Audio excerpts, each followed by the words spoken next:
So people just left 4 rounds to end the Norway chess, and Divisara is playing a very very good chess, especially in the Armageddons.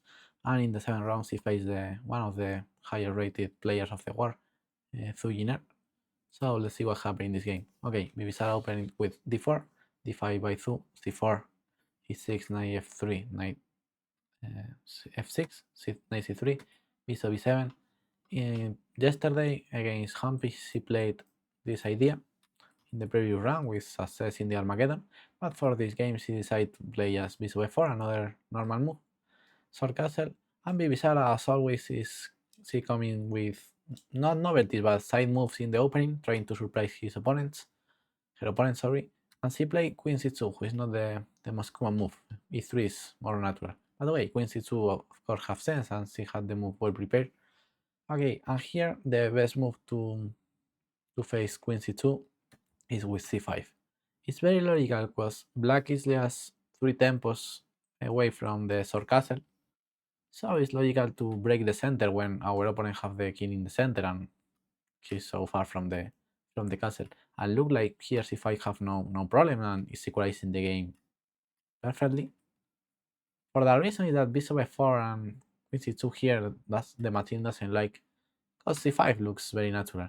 And after take, instead of take with the bishop, losing a tempo and moving twice the bishop, here the best is 96, trying to recapture with the knight, and yes, finishing the development, trading the white central pawns, and looks like here black have no problems.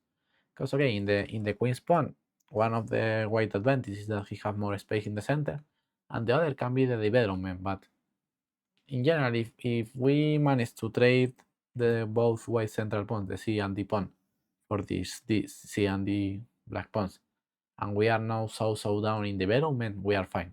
So with c5 we are trading both central pawns, and with knight a6 we are equalizing the development. So this was the main move. e3, knight takes, for example, bishop e2, just take, and the position looks very equal. But okay, instead of that, Thu played b6.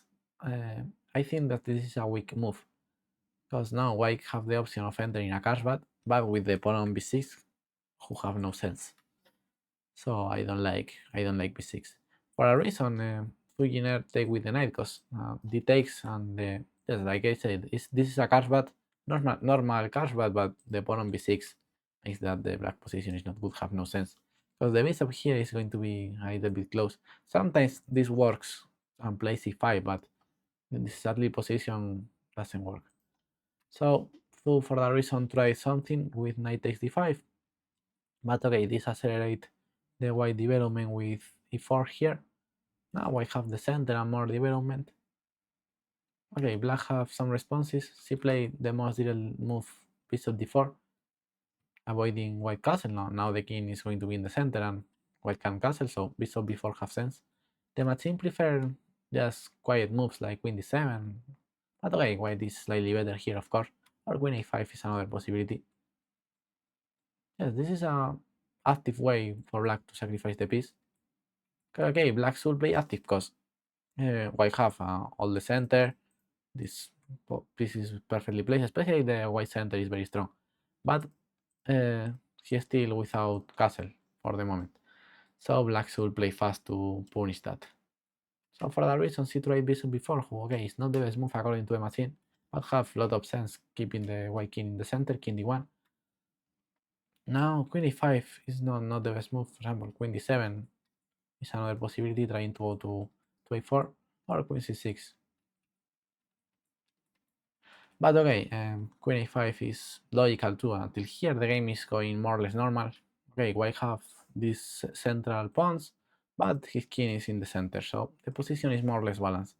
But here maybe Bizarra had a great move, with a3. Okay, it's not threatening the bishop yet, but one day this bishop is going to be under attack. For example, bishop a6 by Thu, and now he could play bishop e6, and now rook c1. Now the bishop is under attack. Bishop takes, rook takes. Here finally white can grab the pawn. White is still on some danger because the king is on the center, but with a good play, white should be better here. So a3 was a great move. Instead of that, Bibisara thought for 30 minutes, and she finally decided to take the pawn. Okay, this is not the best move. Because okay, black have good counterplay with bishop a6, queen e5, and here Thujener make a horrible positional decision. She lost the game because she made first one horrible positional decision, or one horrible positional mistake, and later a tactical blunder. But this was a key moment in the game. Okay, let's examine the position. White have an extra pawn, the d4 pawn, and more space in the center. What's the problem of white position? The king. The king is in the center, very exposed without pawns in front of him.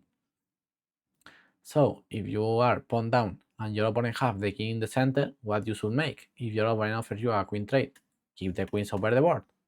Obviously, without queens, it's clear that here we have an extra pawn. But here, okay, at least we have some counterplay for the white king. It's very obvious. So queen a4 is very logical. A kid could make this move b3 and just queen c6. The king is exposed. Just keep the queens over the board, and black is fine. Black have huge counterplay because this king is very unsafe. Okay, one day maybe bishop can be traded, knight here, the rooks to the center, and black have good counterplay. Instead of that, if you play queen takes e5 like to win the game, white here have no problems.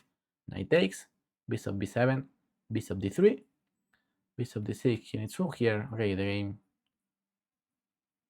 And now, okay, here white have extra pawn, but she cannot defend the d4 pawn, so she made this tactic very good. Knight takes e6, rook takes d5, knight d4. Okay, the rook and the knight is under attack, knight d4, king here. But here, okay, the rook is under attack, the knight is under attack. Thujener had 50 minutes in the clock, close to 1 hour.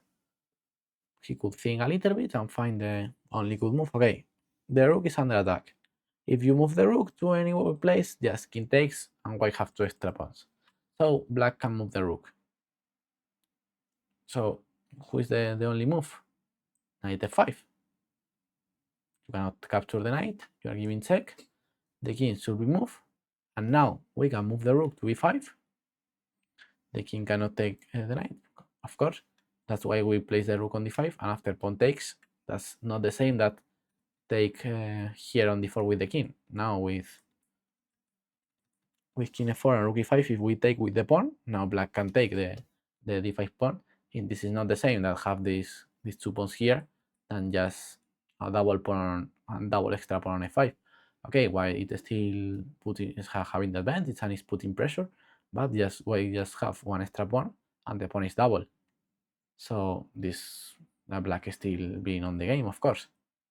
But instead of that, without thinking and playing very fast with 50 minutes in the clock, instead of just playing knight f5, sorry, here Thujener just blunder a piece with bishop d5. Because after king d4, the bishop is under attack, and if you move the bishop, now bishop f4 is coming. Bishop c4 is coming, sorry. So yes, he just blunder a piece. King d4, and just wait is completely winning. You can move the bishop, and if not, the bishop is falling. So full play bishop b4, but okay, this is just piece up for Bibisara, who won the game very easy.